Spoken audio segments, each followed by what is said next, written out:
Bonjour à toutes et tous. Alors je vous retrouve aujourd'hui pour une nouvelle vidéo de cette nouvelle série où j'essaie de m'exprimer de façon un petit peu plus gémeaux comme je disais dans la précédente vidéo.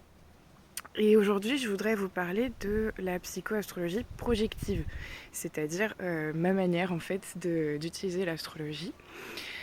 Qui est finalement beaucoup plus psychologique qu'astrologique. Donc c'est pour ça que c'est vrai que je me considère pas du tout comme astrologue, c'est ce que j'arrête pas de répéter. Pour autant, j'utilise l'astrologie comme un outil projectif. Donc je voulais revenir un peu là-dessus, essayer justement dans un blabla un peu plus gémeaux, un peu plus spontané, essayer de définir finalement ce que j'entends par psychoastrologie projective. Euh, alors, l'idée, si vous voulez, c'est que il y aurait deux axes à prendre en compte. Et donc le premier axe, en fait, ça serait finalement ma pratique, c'est-à-dire le fait d'avoir quelqu'un, une tierce personne qui analyse votre thème pour vous, qui va se placer du coup en position de neutralité et qui va vous aider par le biais de cette démarche à vous analyser. Donc là, on est bien dans une démarche plus dite psychologique, thérapeutique même, pourquoi pas.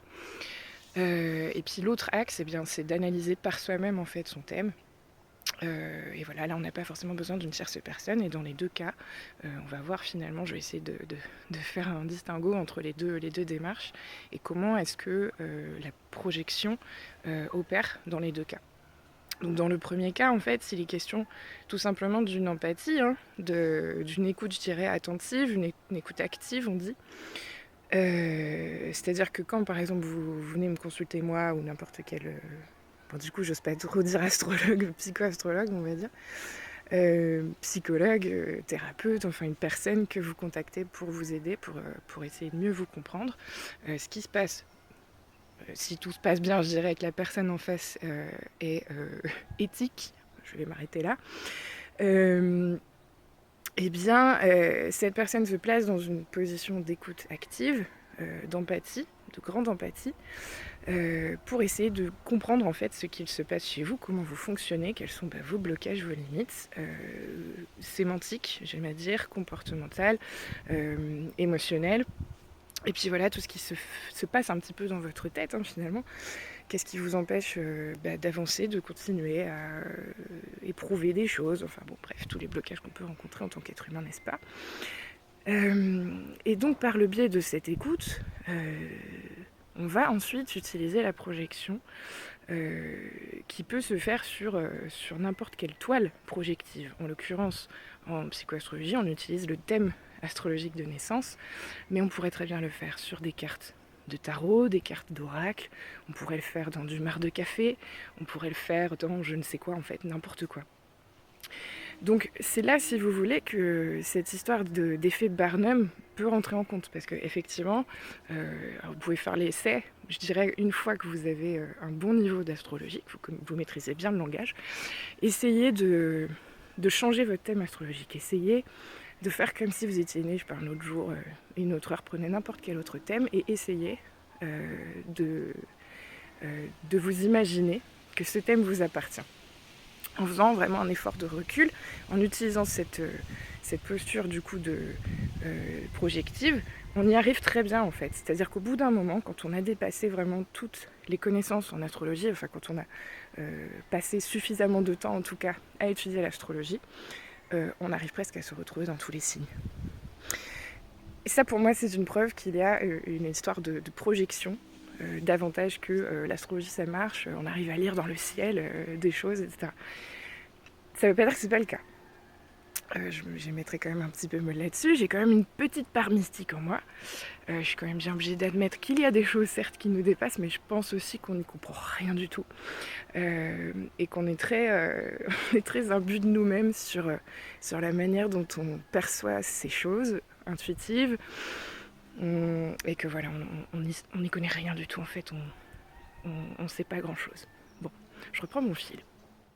Je reviens sur cette histoire de dépasser les connaissances. En fait, l'astrologie pour moi c'est davantage un langage, j'en ai déjà parlé sur une autre vidéo, c'est un langage en fait, bien plus que ce n'est une science.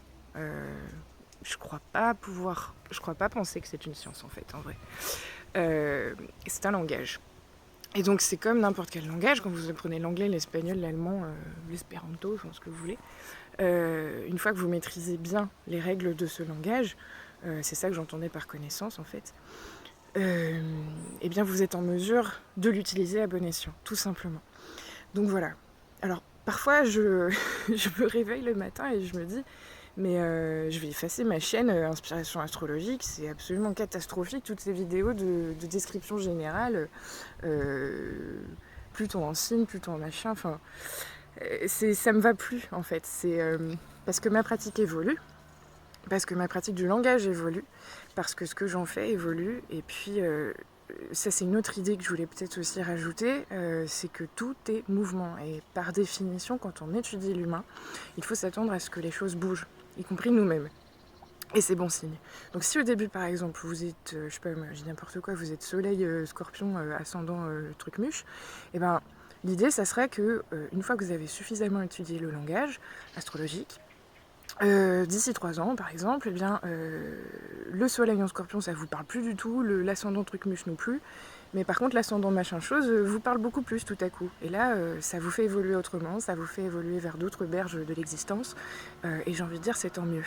Et c'est ça, en fait, qu'on cherche, et c'est ça, pour moi, toute l'utilité de cet outil, de ce langage. En un mot, faire preuve de discernement. Si j'essaie de résumer ce que je voulais dire, pour moi, finalement, l'astrologie, c'est beaucoup moins de la magie que ce n'est de la psychologie, tout simplement. Voilà. Donc du coup, c'est en ce sens que je me trouve, moi, finalement, beaucoup plus dans une posture de psychologue que d'astrologue. Pour autant, je ne suis pas non plus une psychologue, puisque j'ai refusé le titre, et que je fais mon bonhomme de chemin à côté. À côté des astrologues, à côté des psychologues. Voilà. Donc si je reprends le cas où une tierce personne analyse votre thème, vous écoute par le biais de cette empathie, de cette écoute attentive, active, etc., on est bien sûr dans une démarche, comme je disais, psychologique. Comme j'ai commencé à le dire, en fait, vous pouvez le faire vous-même.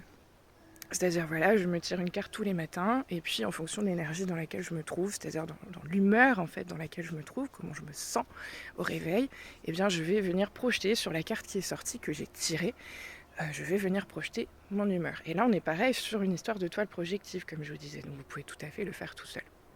Alors bien sûr, quand on le fait avec une tierce personne, il y a tout un tas de... il y a une posture de neutralité qui normalement se veut bienveillante, qui devrait vous aider en fait à tirer des fils que vous ne voyez pas en fait vous-même. C'est ça tout l'intérêt de toute façon d'une démarche dite thérapeutique, psychologique, etc. Donc voilà, je voulais refaire un point là-dessus, je sais pas si c'est très clair ce que je raconte. L'idée étant en fait de remettre à sa place cette histoire de projection, parce que moi je crois pas personnellement que en lisant dans le ciel la manière dont les choses sont organisées au niveau des planètes, on va trouver des réponses sur qui on est, sur comment on fonctionne, etc. Ou très peu, comme je l'ai dit, il y a effectivement quelque chose, mais on n'y comprend rien. Ce que je pense, en tout cas, par contre, c'est que, comme je l'ai dit, on vient projeter sur ces outils de développement personnel, ce qu'il y a à l'intérieur de nous. Et c'est là que c'est intéressant comme outil.